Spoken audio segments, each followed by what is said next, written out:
विचलित कर देता है।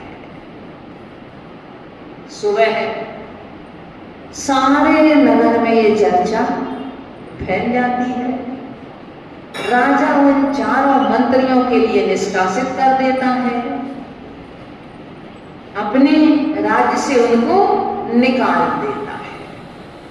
वो घूमते घूमते राजा पद्म के पास पहुंचते हैं। राजा पद्म के पास पहुंच करके राजा की एक समस्या थी, वह उसका समाधान कर देते हैं। एक किसी दूसरे राजा के लिए वह जीतना चाह रहे थे, परंतु वो उसको जीत नहीं पा रहे थे।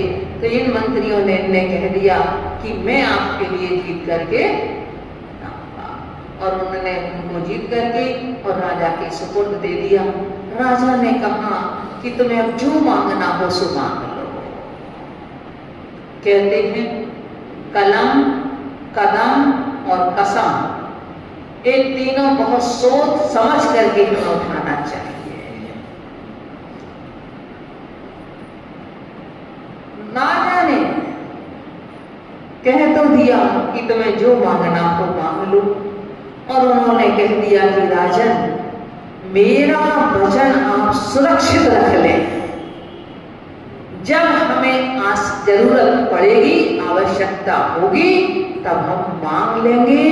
राजा अपना वचन से बंधा हुआ था, तो राजा ने उनके लिए हाँ कर दी कि तुम्हारा वचन मेरे पास सुरक्षित है। राजा दशरथ कैकेयी को वचन दे करके पछताए थे। अब यहाँ राजा मधु ये भी इनको राजा पद्म इनको वचन दे करके अंत में उन्हें भी पछताना पड़ा। अब संग विहार करते हुए पहुंचा नगर में। अब इनके लिए मौका मिल गया कि मुझे बदला लेने का। देखो, अपमान की वह आग, वह बदले की आग कब तक जलती रहती है इंसान के मन में। ये तो इसी भाव की बात थी, परंतु वो तो भगवानता तक भी जलती रहती है। यदि हम किसी के प्रति बदले की भावना अपने मन में रख लें, तो वो भाव तक भी हमारे अंदर से शांत नहीं होती है। उनके अंदर में वो अपने अपमान की आग जो जल रही थी, उन्होंने देखा कि अब साधुओं का संग यहाँ आ गया है। अब मेरा वचन भी मैं अपने राजा से मांग लूंगा, और राजा से वचन मांग लिया कि मुझे सिर्फ 7 दिन का राज्य दे दो।